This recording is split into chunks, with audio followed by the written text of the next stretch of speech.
발굴된 정조대왕의 비밀편지. 모든 사람이 다 알고 있는 벌거벗은 임금님. 우화를 한번 들여다보자. 임금이 벌거벗고 있다는 사실은 모든 사람들이 다 알고 있다. 투명 옷을 팔아먹은 장사꾼들은 물론이고 신하들도 다 알고 있다. 임금도 그 사실을 알고 있다. 그러나 임금이 벌거벗고 있다는 걸 사람들 앞에서 큰 소리로 말하나이는 모든 사람이 다 알고 있는 사실을 공공연히 드러낸 셈이다. 그런데 모든 사람이 다 알고 있는 그 사실을 말했다는 게 어떻게 그토록 끔찍한 결과를 가져올 수 있을까? 아이의 말 한마디는 임금을 끝장냈을 뿐만 아니라 나라까지도 끝장내고 말았다. 모든 사람이 알고 있었다면 모르는 사람은 누구였을까? 이 문제에 대한 고전적인 해답은 임금만 모른다이다. 국가 그 자체인 임금은 때로 이처럼 몰라야 하지만 국가를 대표하는 체면은 어떤 경우에도 차려야 한다. 벌거벗었음에도 불구하고 임금이 사람들 앞에 유쾌하게 나서야 했던 이유가 이 때문이다. 그리고 충성스런 그의 백성들도 그가 원하는 방식대로 맞장구를 쳐야 했다. 모든 사람들이 다 임금이 벌거벗지 않은 것처럼 어리석게 행동할 때 그 나라는 유지된다. 우리는 역사를 얼마나 정확하게 알고 있는 것일까? 조선왕조실록과 우리가 학교에서 배운 역사 지식에 따르면 조선의 22대 임금인 정조대왕은 제위중 벽파의 음모로 그의 지위까지도 위협을 받았고 심지어 벽파의 끈질긴 시해기도를 겪었던 것으로 알려지고 있다. 또 벽파의 우두머리인 심한지는 남인계열의 최재공, 이가환, 소론계열의 서명선 등에 대한 비판과 공격에 앞장섰으며 정조가 설정한 왕권 중심 군사적 구도의 핵심이자 시파 세력이 장악하고 있던 장영영을 혁파한 인물로 그려지고 있다. 심지어 정조를 독살한 인물로 그려지기도 한다. TV 드라마나 소설에서 정조는 항상 인내할 줄 아는 인자한 성군으로 그려진다. 이런 성군의 모습을 더욱 부각하기 위해 그렇지 않은 악인이 등장하는데 그 역할은 노론 벽파의 거두 심한지가 맡아왔다. 정조 혹은 정약용을 주인공으로 삼은 드라마건 소설이건 거의 예외 없이 심한지는 노회한 정치가로서 정조와는 시종 긴장된 대립 노선을 걷는다. 그러나 근래 발굴되어 조선일보에 공개된 정조가 심한지에게 보낸 비밀편지 299통은 이런 통념을 뿌리부터 흔든다. 신하들과 짜고 친 고스톱판의 노회한 정치구단은 정조 자신이었으며 더구나 분을 쉽사리 참지 못하고 생각나는 대로 뱉어버리는 다혈질이었다. 이는 아마도 그 자신의 성격이 격정적이며 다혈질적인 데서 비롯된 것으로 보인다. 비밀 편지를 보면 신하들에 대한 가감없는 평가가 그런 성격을 증언한다. 예컨대 정조의 최측근으로 알려진 서영보에 대해서는 호로자식이라 하는가 하면 장래가 촉망되는 젊은 학자 김매순은 입에서 젖비린내 나고 미처 사람 꼴을 갖추지 못한 놈이자 경박하고 어지러워 동서도 분간 못하는 놈으로 주둥아리를 함부로 놀린다고 혹평했다. 나아가 황인기와 김희수라는 신하에 대해서는 과연 어떤 놈들이기에 감히 주둥아리를 놀리는가 라고 비난하기도 했다. 이 때문에 그의 편지에는 비속어가 자주 노출되며 심지어 한문 편지 중간에 난데없이 한글을 그대로 쓰기도 했다. 1797년 4월 11일에 보낸 편지 한 구절에서 발견되는 뒤죽박죽이 그 대표적인 사례다. 요사이 벽파가 인사에서 탈락한다는 소문이 잠옷 성행한다고 하는데 그 이해득실은 어떠한가?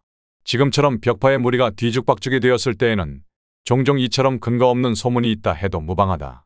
이해할 수 있겠는가? 이 대목의 원문은 뒤죽박죽라고 되어 있다. 안대회 성균관대 한문학과 교수는 의미를 분명히 전달하기 위해 뒤죽박죽을 썼을 가능성도 있으며 격정적으로 글을 써 내려가다가 마땅한 한문 표현을 생각하지 못해 이렇게 표현했을 수도 있다고 말했다. 정조의 비밀편지는 정조가 신하와 짜고 한 정치를 그대로 보여준다. 이에 의하면 정조는 심한지와 은밀한 방법으로 서찰을 교환하며 당대 인사들의 동향을 파악했으며 특히 심한지를 통해 노론 벽파계 인물들을 통제하려 했고 주요 인사 문제를 협의하고 국정 운영에 필요한 조치들을 취했다. 이 과정에서 정조는 심한지와 각본에 의한 인사를 단행하기도 했다. 심한지를 예조판서와 우의정에 임명한 과정이 이에 해당한다. 정조실록에 의하면 1798년 7월 14일에 심한지를 예조판서에 임명하고 8월 28일에는 우의정에 승진 발령했다. 하지만 어떤 과정을 거쳐 심한지가 이렇게 등용되었는지는 알 수가 없다. 정조의 어차를 보면 이런 인사조치가 있기까지 정조와 심한지는 수많은 비밀편지를 교환한 것으로 나타났다. 한마디로 내가 언제 너를 예조판서 혹은 우의정에 임명할 터이니 너는 이렇게 준비하고 행동하라는 지침을 사전에 내린 것이다.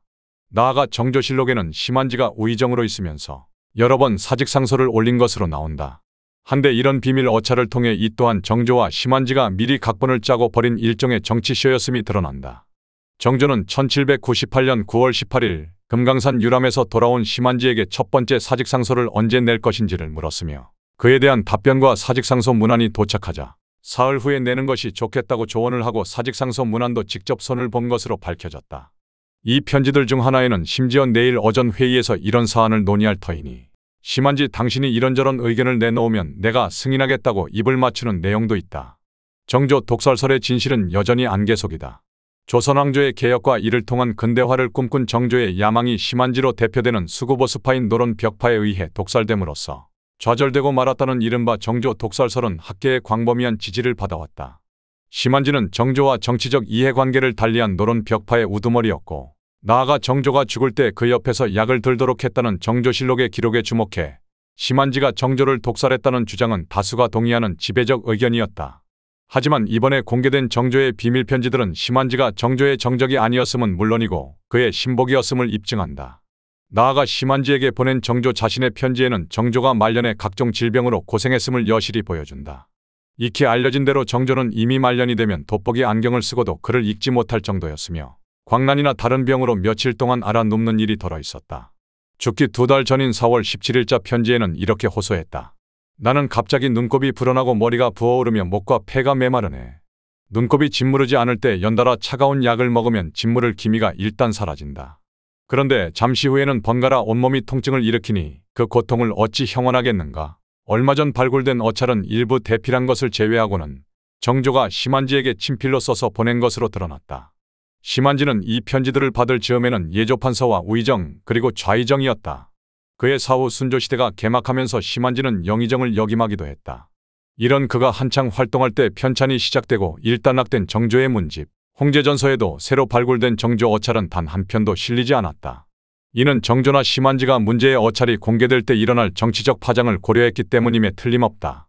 실제 정조는 이 편지들을 보내면서 누누이 보안을 강조하고 보고 난 즉시 태워버리라고 지시하기도 했다. 나아가 정조는 이렇게 비밀스럽게 주고받은 편지 내용이 자꾸 외부로 공개되는 일을 극도로 질책하는 모습을 보이기도 했다. 1797년 7월 7일에 보낸 편지에서는 이렇게 말한다. 이 편지는 보는 즉시 찢어버리든지 세초하든지 하라. 한 가지 염려가 늘 떠나지 않는 것은 비록 집안에서라도 혹시 조심하지 않는 데 있다. 경이 만약 각별히 치밀하게 한다면 이런 염려가 어디서 나오겠는가. 듣자 하니 경의 아들이 잘못 비범하여 제 형보다 낫다고 하는데 늘 경을 위해 다행이라 여긴다. 이러한 서찰은 경이 스스로 세초하는가 아니면 경의 아들을 시켜 세초하는가 처리할 방법을 듣고 싶으니 나중에 편지에 반드시 한번 언급하여 이 의심을 풀어주기 바란다. 둘 사이에 오간 정보가 셀까봐 노심초사하는 정조의 표정이 역력하다. 세철한 글씨를 쓴 종이를 물로 씻어 글자를 지우고 재활용하는 일을 말한다. 1797 4월 10일에 붙인 편지에서는 나는 이처럼 경을 격에 없이 대하건만 경은 갈수록 입을 조심하지 않는다고 질책하면서 매번 입을 조심하는 일 한 가지만은 탈이 생기는 것을 면하지 못하니 경은 생각 없는 늙은이라 하겠다. 너무나 안타깝다고 했다. 그렇게 보안에 신경을 쓰라고 했건만 왜 자꾸 우리 둘만 아는 비밀이 바깥으로 새나가느냐는 질책이었던 것이다. 같은 편지에서는 또 계속 나란 일로 바빠 아마도 쉴 틈이 없을 듯하다. 밤사이 잘 있었는가? 요사이 소식은 어째서 알려주지 않는가라고 심한지를 다그치는 것으로 보아 정조는 당시 노론 벽파의 거두인 심한지를 통해 끊임없이 정보를 수집했음을 보여준다. 급박한 사안이 있을 경우에는 하루에 무려 4차례나 심한지에게 편지를 보내기도 했다. 더욱 주목할 만한 것은 정조가 신하들과 비밀스럽게 주고받은 편지가 비단 심한지 한 사람에게 그치지 않았다는 것이 확인되고 있다는 점이다. 노론 벽파인 심한지에 대비되는 남인계 거두 최재공에게 보낸 비밀 편지도 최근 발굴됐고 외사촌인 홍지영에게 보낸 편지 39점도 공개됐다.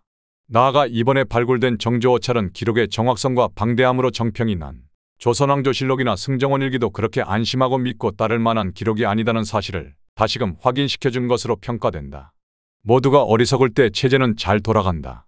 정조는 그 자신의 성품이 유별나다는 사실을 잘 알고 있었다. 1799년 11월 24일 아침에 보낸 편지에는 간밤에 잘 있었는가? 나는 요사이 놈들이 한 짓에 화가 나서 밤에 이 편지를 쓰느라 거의 오경이 지났다. 내 성품도 별나다고 하겠으니 우스운 일이다라고 썼다.